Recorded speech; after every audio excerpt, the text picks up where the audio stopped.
Olá, meus amigos e minhas amigas loucos e loucas por torno. Hoje tem um desafio muito interessante, fazer relógios para um motoclube aqui de Curitiba.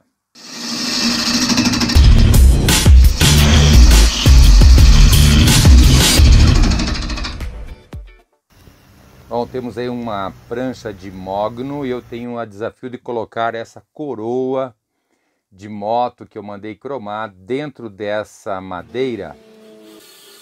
Vamos lá! É um trabalho grande, né? Tem uma tábua totalmente bruta aí. Tem que primeiramente fazer a parte de trás e eu tenho que estar em mente sempre que eu tenho que deixar o lugar certo para colocar a máquina do relógio. Então, inicialmente você faz aquele desbaste para ver como que vai ficar a peça.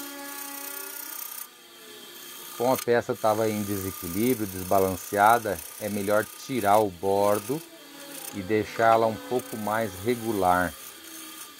Então, com uma goiva de escavar ou de perfilar, você faz também essa parte.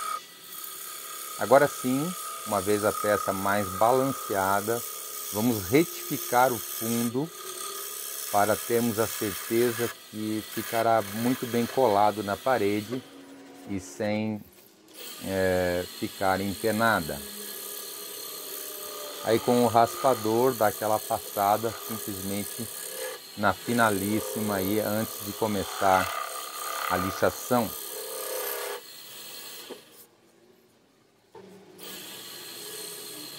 Então, com um compasso externo eu marco a área que ficará o rebaste, que vai servir tanto para fixar na placa autocentrante quando eu virar a tábua, quando eu virar o relógio, e também servirá para o alojamento do motor.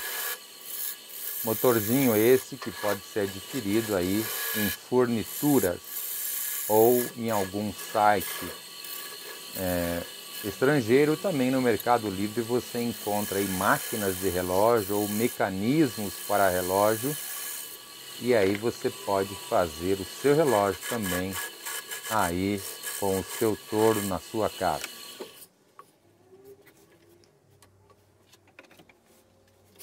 Observe que sempre a gente tem que estar mudando a posição do apoio de ferramentas conforme a ferramenta que utiliza. Aí é um raspador com inserto quadrado. Esse formãozinho é feito de uma lima quadrada, ele tem um ângulo de 8 graus, o qual eu uso para dar inclinação.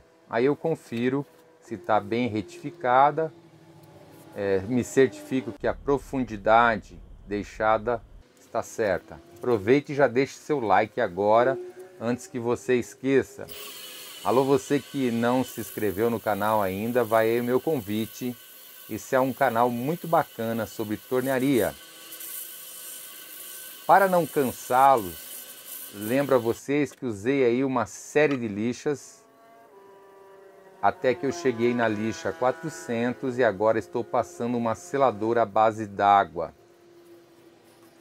Muito prática de passar. E você procura aí nos materiais onde vende tintas e outros materiais, você consegue encontrar essa seladora à base d'água.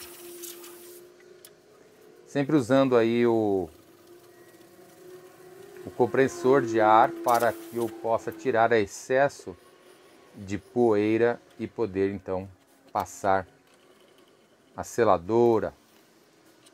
Ali eu dei uma mão de goma laca no final. Eu passei seladora, daí lixei e depois passei goma laca. Retirando então a placa com parafusos que estava segurando a parte de trás.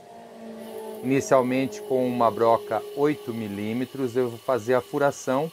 E essa furação vai me basear o centro, aonde vai o eixo do relógio depois. E também já é um meio de eu ficar olhando através da fenda desse parafuso o fundo, para que eu não atravesse a peça e perca, mate a peça. Olha aí que interessante. Eu deixo o contraponto numa peça. Esse relógio tem aproximadamente 43 centímetros de diâmetro. E eu deixei então o contraponto apoiado ali com o ponto rotatório para que eu tenha maior firmeza. Me perdoe aí que essa câmera ficou mal localizada em cima e não pegou a área que eu estava usinando. Você vai ter que acompanhar aqui no reflexo da onde eu estou passando. Às vezes a gente posiciona a câmera, acha que está pegando tudo e ela estava focalizada. Agora eu vou marcar porque a ideia é o seguinte: eu fiz um bordo de um pneu e agora eu vou estar fazendo a parte que vai próxima ao aro, já que isso aí seria um pneu com aro, e eu vou colocar então aquela coroa de moto que foi cromada no centro do relógio. Então a ideia aí é fazer todas as performances de um pneu. Então eu fui desbastando, marquei inicialmente com o lápis aonde que eu queria, baseado na simetria, e agora estou aproximando aí do aro. Já tenho uma ideia onde é que vai ser o aro e isso já vai me dando uma simetria baseado aí. Aí vai ficar a coroa no final da peça. Então agora com o raspador eu vou dar uma passada aí onde que eu usei a goiva. Veja quantas vezes a gente muda o apoio de ferramentas até terminar uma peça. É uma coisa incrível. Vai contornando e vai apoiando de maneira que sempre o apoio de ferramentas fique próximo da peça, o mais próximo possível. Isso é muito importante para que você evite trancos. Eu deixei algumas passadas de mão na peça aí, porque a gente vai sentindo no tato, a gente vai sentindo o lugar que foi bem cortado, o lugar que está mais áspero, o lugar que você vai ter que trabalhar mais lixa. Particularmente eu gosto muito de usar a goiva, porque ela já faz um corte, e o raspador, mesmo que seja de inserto, sempre ele deixa alguma fibra deitada e isso arrepia a madeira. Agora eu vou fazer todo o perfil da banda de rodagem do pneu, que aí está. Eu poderia ter usado aqueles formões raspadores, mas como essa madeira é o mogno e na parte de end grain ou no topo das fibras ele arrepia uma barbaridade. Então é melhor você usar uma goiva de perfilar aí em 45 graus, que aí você consegue fazer aí a banda de rodagem do pneu. Então tem aquela bordinha que vem um pouco mais para cá. É uma pena, mas esse relógio, como ele é um pneu, ele é muito melhor visto de lado do que de frente, porque aí você consegue ver aí a banda de rodagem do pneu. Lógico que não vai rodar, mas é divertido. Então, uma vez agora feito a parte mais externa do relógio, eu posso tirar o contraponto, que a peça já está muito mais balanceada. Aí com o auxílio do compasso, eu deixei pré-marcado aonde ficará a coroa encaixada nesse centro. Lembrando que lá no fundo do relógio tem o rebaixo e esse miolo central aí, onde vai encaixar a coroa, ela dá uma diferença aí de uns 7 milímetros da parte de baixo. Então, a parte do motor do relógio, ele vem para dentro da peça e a coroa vai estar envolvendo. Então, eu vou ficar com a parte elevada, mas com uma parede de espessura muito pequena. Dessa forma, eu tenho que caprichar muito aí para ir fazendo. É lógico que ainda está muito longe dessa coroa ficar, por quê? Porque a parede ali onde que tem o furo, eu tenho que deixar com uma espessura de 4 milímetros. Então, quando eu vou fazendo o relógio, sempre através do furo de 8 milímetros no centro, eu vou observando o quanto eu tenho que rebaixar. E ainda estava longe, felizmente, porque em breve terá um acidente aí e a madeira vai lascar. Então acompanha aí que você vai ver daqui a pouquinho. Olha que legal. Eita, coisa linda, né? Esse aí é o champanhe da Fórmula 1 que o piloto vai. A champanhe do torneiro é fazer esse cavaco voar bonito, feito macarrão. Então, vou medindo, vou tirando, vou centrando. A princípio eu ia deixar um rebaixo para que os dentes da coroa ficassem. Olha aí, ó. Uma lasca considerável. Então, ainda bem que eu tinha bastante material ainda para retirar. E agora já eu inicio o processo de rebaixamento do centro até eu tirar toda aquela lasca que se perdeu. Mas, ao mesmo tempo, foi muito bom que aconteceu isso, porque foi um aprendizado. E aí, quando eu chego mais abaixo, eu vou com cuidado extremo, na medida que eu chego com a ferramenta, para que não aconteça isso novamente, porque poderá acontecer. O mogno é uma madeira de média densidade, mais para leve, muito parecido também com o cedro. E se você pegar as fibras em algum sentido, ela pode romper mesmo, então tem que ter muito cuidado.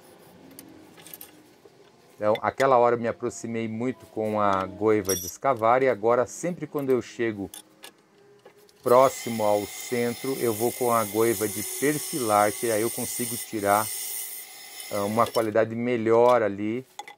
E eu não uso o cortador nesse tipo de peça porque ele arranca muitos pedaços e é muito perigoso você perder a peça. Eu filmei algumas vezes aí que eu vou colocando a coroa, experimentando, mas é muito mais do que isso. Porque eu tenho que deixá-la de um modo que ela fique firme, ó, até tive dificuldade para tirar, e justa ao mesmo tempo. Se eu deixar ela folgada, ela descentraliza o relógio e isso vai dificultar muito a fixação dela no final. E se ela entrar justa naquele miolo central, ela vai ficar muito bem alojada ali no meinho. Até aí eu imaginava deixar a coroa meio que centralizada e com um bordo ali na parte dos dentes da coroa. Aí eu fui batendo com a mão e percebi o quanto estava fina já a parede. Eu conseguia ver com essa luzinha auxiliar aí, que é de máquina de costura, esse LED branco aí, ele me dá ali a espessura daquela parede central e isso me localiza muito até o lugar que eu estou. Então a última passadinha aí do raspador com inserto. E agora falta a lixação somente no meio. E até então eu ia deixar o rebaixo ali, fui testando, porque eu queria encaixar ali os dentes da coroa ali. Mas lembrando da parte da roda, eu resolvi fazer então, no sentido dos raios, que aí não tem, deixei ela então côncava e tirei ali e de modo algum vai pegar então nos dentes da coroa.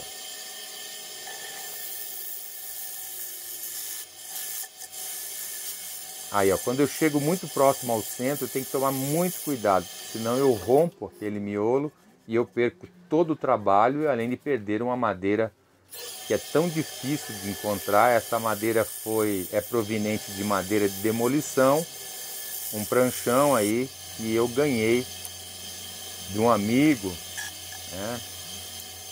E isso é muito raro de se encontrar uma prancha dessa.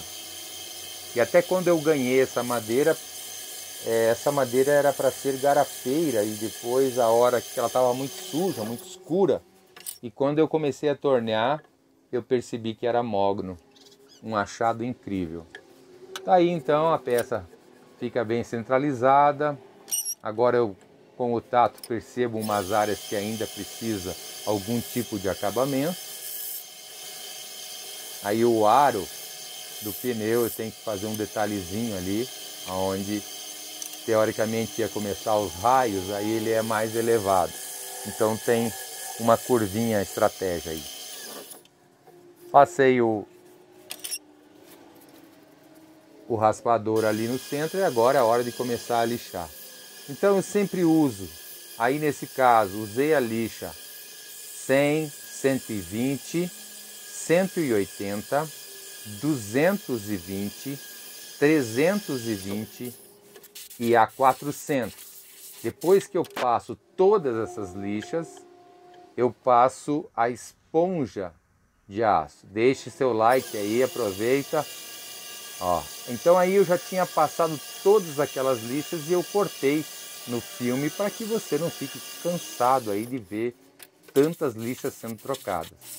Sempre passo então o ar para tirar o pó, para que a madeira fique limpinha, para que eu possa passar aí a goma laca indiana, passada aí com a boneca. Uma buchinha de estopa envolvida por um paninho de algodão, e aí você passa em toda ela. Depois que eu passo 3 camadas de goma laca, aí eu faço um polimento com um pedaço de lã. Aí está, pessoal, a obra-prima. E aí é o outro que eu comecei lá e não filmei. Acompanhe comigo agora a visita ao Esquadrão Quadrangular, um motoclube aí de Curitiba. Olha só a sala de reunião com o escudo deles entalhado na madeira. Um espaço externo maravilhoso, totalmente típico do motociclismo. Um cantinho aí com uma oficina para alguém que quer fazer algum ajuste na sua motocicleta. Um espaço enorme aí, enche de motocicleta, os casais vêm aí, é uma confraternização, é uma coisa muito legal. Aí está o escudo deles. E agora chegamos aqui nessa sala de convívio, nós temos imagens passando continuamente sobre esse motoclube. E agora vamos ver onde é que está aí o relógio do Dr. Time. Está aí o primeiro relógio de mesa, feito em IP tabaco. Agradecimento ao Claudinei que fez essa parte de ferragem. Está aí o colete do motoclube. E aonde está o relógio de parede? Vamos ver. Está aí. Está aí o relógio que eu fiz com todo carinho para esse pessoal maravilhoso. Um abração para vocês do Motoclube.